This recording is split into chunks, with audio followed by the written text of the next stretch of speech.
ನಮಸ್ಕಾರ ಫ್ರೆಂಡ್ಸ್. ಕರ್ನಾಟಕ ಲೋಕಸೇವಾ ಆಯೋಗದ ಅಡಿಯಲ್ಲಿ ಇದೇ ಆಗಸ್ಟ್ 27ರಂದು ನಿಗದಿಪಡಿಸಿರುವಂತಹ 384 ಕೆಎಸ್ ಹುದ್ದೆಗಳ ಪರೀಕ್ಷಾ ದಿನಾಂಕಕ್ಕೆ ಸಂಬಂಧಿಸಿದಂತೆ ಈ ವಾರದಲ್ಲಿ ಆಗಿರುವಂತಹ ಕೆಲವು ಪ್ರಮುಖ ಬದಲಾವಣೆಗಳ ಬಗ್ಗೆ ಈ ವಿಡಿಯೋದಲ್ಲಿ ತಿಳಿಸ್ಕೊಡ್ತಾ ಇದ್ದೀನಿ. ವಿಡಿಯೋನ ಪೂರ್ತಿ ನೋಡಿ ತಿಳ್ಕೊಳ್ಳಿ. ಮೊದಲನೇದಾಗಿ ಈಗಾಗಲೇ ನಿಮಗೆ ಗೊತ್ತಿರೋ ಹಾಗೆ ಈ ಕೆಎಸ್ ಪರೀಕ್ಷೆಯನ್ನ ಕೆಲಸದ ದಿನ ನಡೆಸ್ತಾ ಇರೋದ್ರಿಂದ ಹಲವಾರು ಖಾಸಗಿ ನೌಕರರು ಮತ್ತು ಇತರ ಕೇಂದ್ರ ಸರ್ಕಾರದ ಅಡಿಯಲ್ಲಿ ಕೆಲಸ ಮಾಡುವಂತಹ ನೌಕರ ಅಭ್ಯರ್ಥಿಗಳಿಗೆ ಬಹಳ ತೊಂದರೆ ಉಂಟಾಗಿದ್ದು, ಈ ಬಗ್ಗೆ ಹಲವಾರು ಮನವಿಗಳನ್ನ ಕೆಪಿಎಸ್ಸಿಗೆ ಹಾಗೂ ಮಾನ್ಯ ಮುಖ್ಯಮಂತ್ರಿಗಳಿಗೆ ಸಲ್ಲಿಕೆ ಮಾಡಿದ್ದಾರೆ. ಆದರೆ ಈ ಬಗ್ಗೆ ಯಾವುದೇ ರೀತಿಯ ಪ್ರತಿಕ್ರಿಯೆ ಕೆಪಿಎಸ್ಸಿ ಕಡೆಯಿಂದ ಅಥವಾ ಸರ್ಕಾರದ ಕಡೆಯಿಂದ ಇನ್ನೂವರೆಗೂ ಅಭ್ಯರ್ಥಿಗಳಿಗೆ ನೀಡಿಲ್ಲ. ಇದು ಪರೀಕ್ಷೆ ಬರೆಯುವಂತಹ ಅಭ್ಯರ್ಥಿಗಳಿಗೆ ಬಹಳ ಸಮಸ್ಯೆಯಾಗಿದೆ. ಅದೇ ರೀತಿ ಈಗಾಗಲೇ ಕೆಪಿಎಸ್ಸಿ ಕಡೆಯಿಂದ ಅಭ್ಯರ್ಥಿಗಳಿಗೆ ಹಾಲ್ ಟಿಕೆಟ್ ನ ಕೂಡ ಬಿಡುಗಡೆ ಮಾಡಲಾಗಿದ್ದು, ಅಭ್ಯರ್ಥಿಗಳ ಪ್ರವೇಶ ಪತ್ರದಲ್ಲಿ ಈ ಪರೀಕ್ಷೆ ಬರೆಯಲು 200ರಿಂದ 300 ಕಿಲೋಮೀಟರ್ ದೂರದಲ್ಲಿರುವಂತಹ ಪರೀಕ್ಷಾ ಕೇಂದ್ರಗಳಿಗೆ ಹಾಕಲಾಗಿದೆ.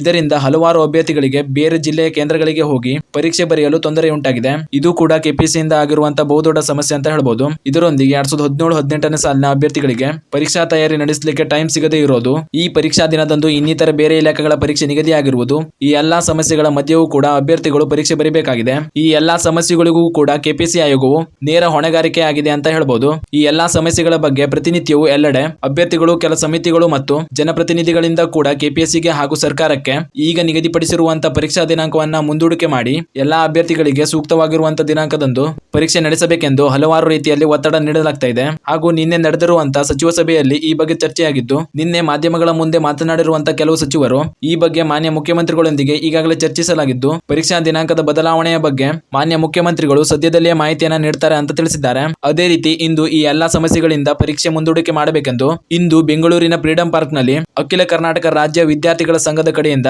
ಬೆಳಿಗ್ಗೆ 10 ಗಂಟೆಯಿಂದ 2 ಗಂಟೆಯವರೆಗೆ ಬೃಹತ್ ಪ್ರತಿಭಟನೆ ನಡೆಸಲಾಗ್ತಾ ಇದೆ. ಹಾಗೂ ಈ ಪ್ರತಿಭಟನೆಯನ್ನ ಮಧ್ಯಾಹ್ನ 2 ಗಂಟೆಯಿಂದ ಉಪವಾಸ ಸತ್ಯಾಗ್ರಹವಾಗಿ ಬದಲಾಯಿಸುವ ಯೋಜನೆ ಕೂಡ ಇದೆ ಅಂತ ಮಾಹಿತಿ ಬಂದಿದೆ. ಹಾಗೂ ಈ ಪ್ರತಿಭಟನೆಗೆ ಹಲವಾರು ಜನಪ್ರತಿನಿಧಿಗಳ ಬೆಂಬಲ ಕೂಡ ಇರುವುದರಿಂದ ಈ ಪ್ರತಿಭಟನೆಯ ಕಾರಣದಿಂದ ಯಾವ ರೀತಿಯ ತೀರ್ಮಾನ ಸರ್ಕಾರದಿಂದ ಬರಲಿದೆ ಅಂತ ಕಾದು ನೋಡಬೇಕಾಗಿದೆ.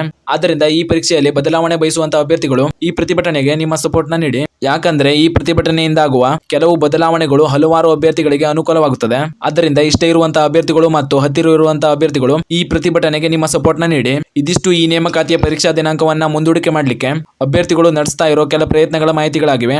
ಈ ಪರೀಕ್ಷಾ ದಿನಾಂಕ ಮುಂದೂಡಿಕೆ ಮಾಡಲಿಕ್ಕೆ ನಿಮ್ಮ ಬೆಂಬಲ ಇದೆಯಾ ಇಲ್ಲವೋ ಅಂತ ಕಮೆಂಟ್ ಮಾಡಿ. ಹಾಗೂ ಇದೇ ರೀತಿಯ ಮಾಹಿತಿಗಳಿಗಾಗಿ ಚಾನಲ್ನ ಸಬ್ಸ್ಕ್ರೈಬ್ ಮಾಡಿ ಅಂತ ಹೇಳ್ತಾ ಈ ವಿಡಿಯೋನ ಇಲ್ಲಿಗೆ ಮುಗಿಸ್ತಾ ಇದ್ದೀನಿ.